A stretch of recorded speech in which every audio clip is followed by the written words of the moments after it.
Even if you're at a place right now where you say, I'm not where I want to be, you're exactly where you need to be. And I think that is brilliant. The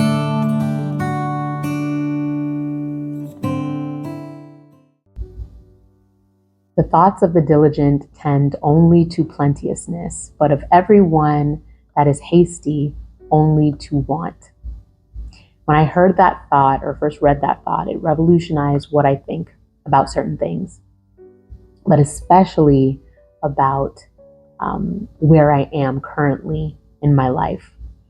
I think in the United States of America, especially, we have a huge problem with comparison, and I am not the first person to say that or address it. But it's especially because of social media. And I wanted to take some time today to unpack that thought, which I actually found in the Bible, which is my book of truth, the truth that I live my life by. So I want to break down that verse. And first of all, talk about the second word actually that it uses, which is the thoughts of the diligent. And it's interesting that it says the thoughts of the diligent, because it really takes into account the fact that our actions and our entire life is based on our thoughts. Everything we do in life is because of our thoughts. So that's very important. The root of our life is our thoughts. And so it says the thoughts of the diligent tend only to plenteousness. So we're going to put diligence and plenteousness in this bucket over here. A diligent person is someone who is very conscientious and thoughtful and pursues excellence in a particular thing. That person will have a life that is plentiful and abundant and fruitful because they've taken the time to do the work to get whatever fruit it was that they wanted at the end, whether that's in your character, in their relationships, in their money, in their finances, whatever diligence they offer to a particular thing, that is the fruit that they see in the end, because they spent the time, they did their due diligence in pursuing a certain thing, getting to know a certain thing, being intimate with a certain thing, to where they got to this place where they are abundant and overflowing with that thing. And I love how that thought is compared to or contrasted with the second part of that verse, which says, but of everyone that is hasty, only to want. So of every thought that is hasty, only to want. A person who thinks hasty thoughts is undisciplined, doesn't do their due diligence, wants microwave success, try something for 1 or 2 days a week or maybe a month and says, I'm not any good at this. Move and on to the next thing. How else am I going to go ahead and try to microwave my success? That would be the hasty person. And that leads only to want. And it's not saying, even the most successful people are still hungry for more. There's a sense of fulfillment, but if we're not growing, we're dying. And so you want to continue to learn and grow and edify. But the hasty person is not fulfilled because they have not done the work to root themselves in a particular thing in order to produce fruit. And so a hasty person is going to continue to seek fulfillment in many different things and never truly being rooted and becoming a master at any one thing. And when I read that, I identified myself as the hasty person, not in all things in particular, but when I thought about, the things I see on social media, and maybe you can relate, I want to be where that person is, and that person is, and that person is, and that person is, instead of focusing on just my journey alone. And so I want to point out 3 things that I think we need to remember as we're going through life. And the first is, you are right where you need to be. Even if you're at a place right now where you say, I'm not where I want to be, you're exactly where you need to be. And I think that is brilliant, because let's say you are that person. Gosh, I look around at my life and I know I want something more than what I have right now. That thought is exactly the thought you're supposed to have right at this moment. because you're at the perfect place to start exploring, start figuring out what exactly it is that you want to do. You don't need to be tied down to any one thing in particular. Go for the things that you've always had an interest in. You'll learn more about those things, go explore things, have dreams, have goals, and then say, okay, now let me sit down and do my research. Let me talk to people who are doing the things that I want to do, who are where I want to be in life. Do your diligence in that. And recognize that that is exactly where you need to be. Maybe in 5 years you'll get there. Maybe in a year you'll get there if you do the work and be diligent in that, rather than grabbing onto, ooh, they got the house, they got the new job, they have the 100,000 or the six-figure job, the $1 million job. Right now, focus on where you are and pursuing that journey. Write those goals down, do your hard work, do your due diligence, and understand that you're exactly where you need to be right now. And the second thing is that we need to be patient. Be patient in the process and be patient with ourselves.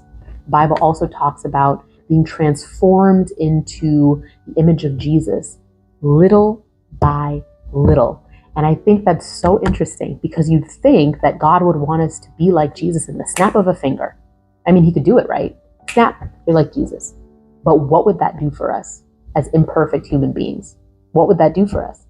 We would have no compassion, no humility, be completely arrogant, have no understanding of the hard work it takes to build and develop a character. I'd have no compassion for anybody. Well, I did it in the snap of a finger. Why can't you? Would be the thought. I wouldn't have any empathy for someone who is developing and trying to become or develop a character that is in line with what God wants us to have. I'd have zero compassion. I'd be incredibly arrogant. And so if the standard that God wants for us to be like Jesus has to happen little by little, then why would we think that any kind of success we want to have in relationships, in our character, in our finances would happen in the snap of a finger? We'd have a lot of problems. We'd have a lot of problems with interacting with people, interacting with our work. We'd be bored, to be perfectly honest. It would be a boring life if we just had everything we want, just like that. It'd be incredibly boring. So, number one, understand you're exactly where you need to be. Number two, be patient, understanding that the most enjoyable life is one that is developed little by little and fulfilled little by little. It's exciting. It's more exciting that way. And then the last thing is that we need to have discipline. And I found another verse in Luke chapter 14, verse 28 in the Bible that says, "Don't begin until you count the cost. For who would begin construction of a building without first calculating the cost to see if there is enough money to finish it?"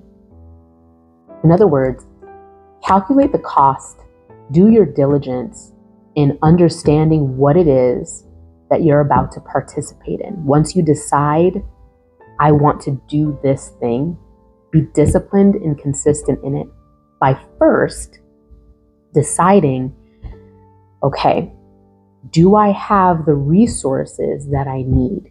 Even if I can't buy the resources, what do I have? What do I have that I can start with to pursue those things? Because we also don't want to get to a place where we say, well, I don't have the money for the books. I don't have the connections with the people. What do you have right now? And then take those things. And so let's not make an excuse either that I don't have anything, so I can't do anything. No, we all have something.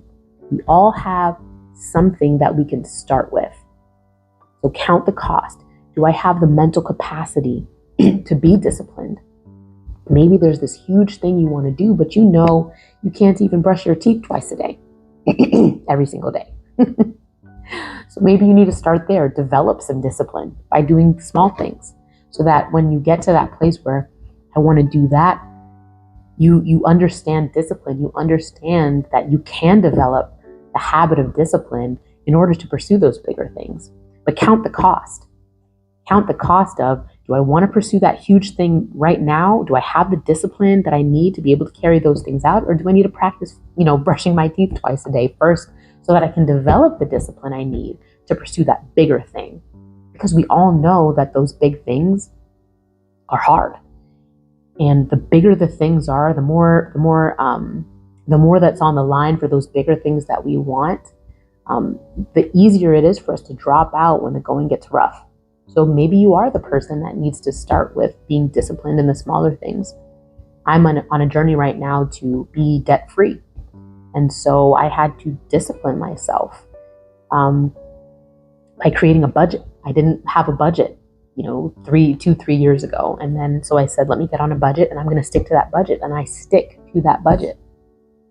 But it didn't happen right away. It was progress. I slowly had to progress. I tithe. I didn't start out tithing 10% every single time I got paid. I started out maybe tithing.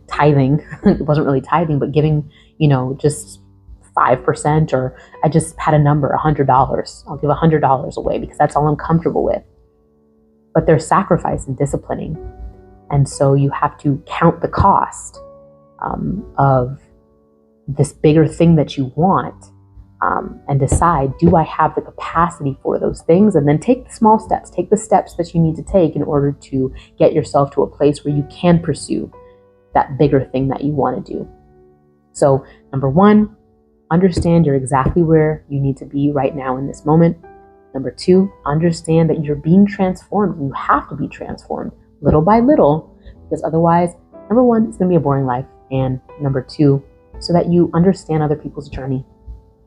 And number three, be disciplined. Count the cost before you get started on things.